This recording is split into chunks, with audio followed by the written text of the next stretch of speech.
राधे राधे मित्रों, जय श्री कृष्णा। तो आज मैं सुनाऊंगी सफला एकादशी की व्रत कथा। तो चलिए सुनते हैं कथा को। श्री गणेशाय नमः।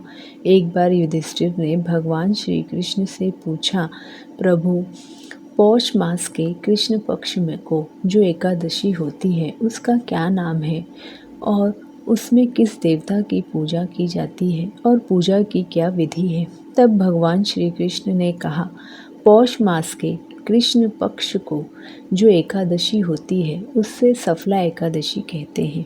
उस दिन विधान से भक्ति पूर्वक भगवान नारायण की विधि पूर्वक भगवान नारायण की पूजा करनी चाहिए। सफला एकादशी को विशेष रूप से दीपदान करना चाहिए। रात को वैष्णव पुरुषों के साथ जागरण करना चाहिए।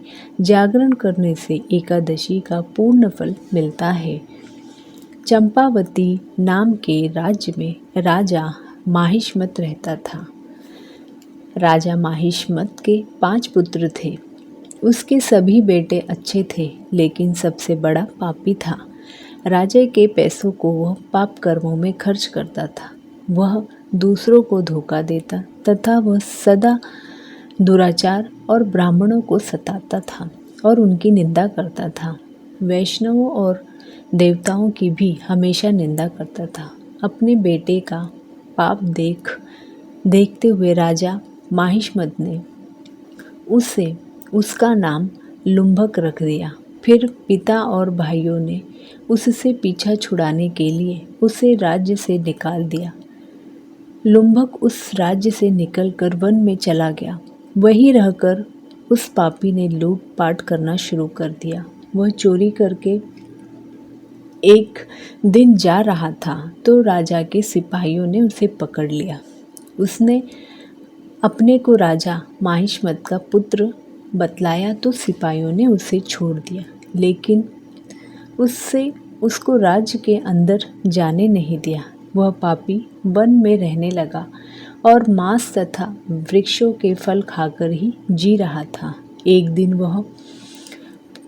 वह बहुत पुराने पीपल के पेड़ के नीचे जाकर आराम कर रहा था। उस वन में वह वृक्ष एक महान देवता की तरह पूजा जाता था। एक दिन किसी पुण्य के प्रभाव से उसके द्वारा एकादशी का व्रत का पालन हो गया।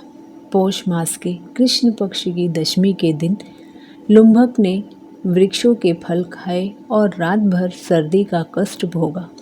उस समय ना तो उससे नींद आई और ना ही आराम ही मिला। सूर्योदय होने पर भी उस पापी को होश नहीं आया। सफला एकादशी के दिन भी लुम्भक बेहोश पड़ा रहा। वह भूख से दुर्बल हो रहा था।